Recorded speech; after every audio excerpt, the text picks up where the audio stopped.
I want to go back to the election now. We've been through one thing. We've had the Iowa caucus now. Already we've seen Donald Trump talking about, well, Ted Cruz, you know, it's fraud on Iowa.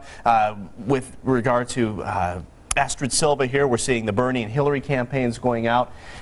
It seems that it's getting ugly a little early. Do you see that with all of the people in this, especially on the Republican side, is this going to be ugly leading up to the end of the primary season? It did in 2008 with the Obama camp and the Hillary Clinton camp, and I'm talking about the Democrats.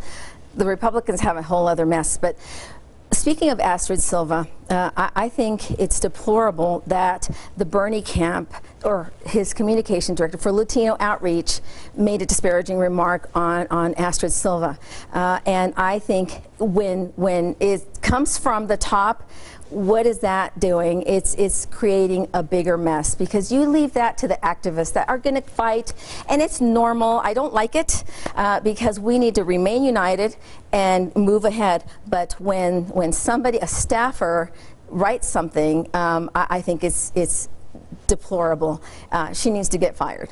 Politics are dirty, but you know, at the rate we're seeing things, how are you seeing this shape up over the next even few weeks? Well, look, I'm a conservative, and I'm feeling the burn, Patrick. I am rooting on for Bernie Sanders to win this, because I would really love to see the American public get a true, no gray area at all election in November between an avowed socialist and a conservative.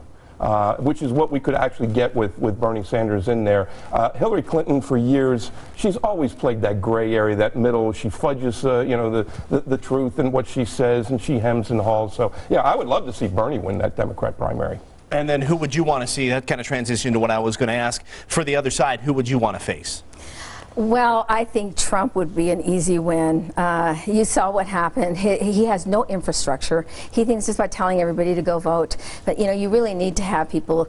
You have to have a ground game. You have to have people knocking and calling, and that's the infrastructure that we've had here with the Democrats. And so I would love to go against. I would love our nominee to go against Donald Trump. That would be perfect. Well, I wouldn't lose any sleep over Donald Trump being the nominee, but let's keep in mind, Iowa should not be the first in the nation state anymore. It is not representative. I mean, I'm in agreement. Nevada should go first.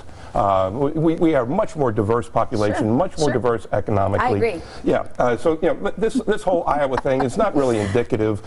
Ted Cruz won for the Republicans. He got 8 delegates. Donald Trump supposedly lost. He got 7 delegates in a caucus state. That is not indicative of what is going to happen down the road once you get into primaries, especially open primaries where independents and Democrats can cross over and vote in the Republican primary. So, congratulations to Ted Cruz. He won. Enjoy it now while you can, because I don't think it's going to be quite so smooth sailing from here on out. Adriana, on both sides, who do you think is going to win here in Nevada? I think it's going to be Hillary Clinton. And as far as the Republicans, gosh, it's a toss-up. I mean, I hear Marco Rubio. I know that Jeb Bush has had an infrastructure here. My gosh, all of my liberal friends are saying, gosh, where did Jeb Bush go? We kind of want to see Jeb Bush because he's actually the sensible candidate.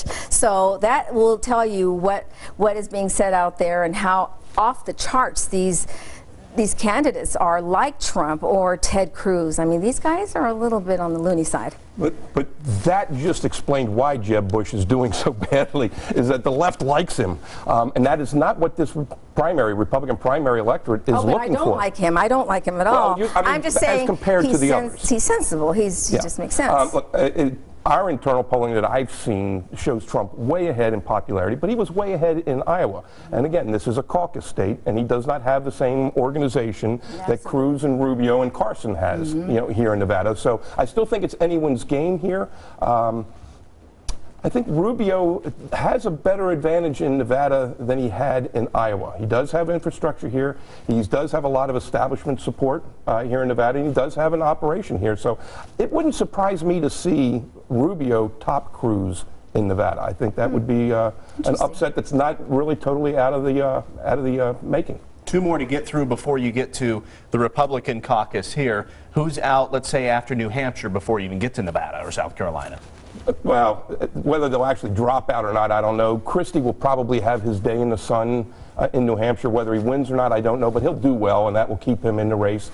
Bush and Kasich, probably need to go next and whittle this thing down going into South Carolina, I would guess. Randy, you have any guesses of who stays and who goes? Yeah, I don't think those two will drop out. I think they're gonna go in the long run. And there's Fiorina on this. I think she'll hang out. Just that's a good question. This is darn near criminal that the Republican Party is allowing the networks to decide who gets to be on a stage to debate. She's still in the race, and she's going to be the only candidate that's still running. And she beat Christie, and I think she beat Kasich in Iowa, and yet she's not going to be allowed to be on a debate stage on Saturday night. But the other two will be. I think it's terrible what they've done to this woman. Well, I want to ask now, and I'll start with you, Adriana. The whole thing about Hillary's emails, with more being released, you talk about top secret, classified. Will it derail her in the general election? Is this going to go away?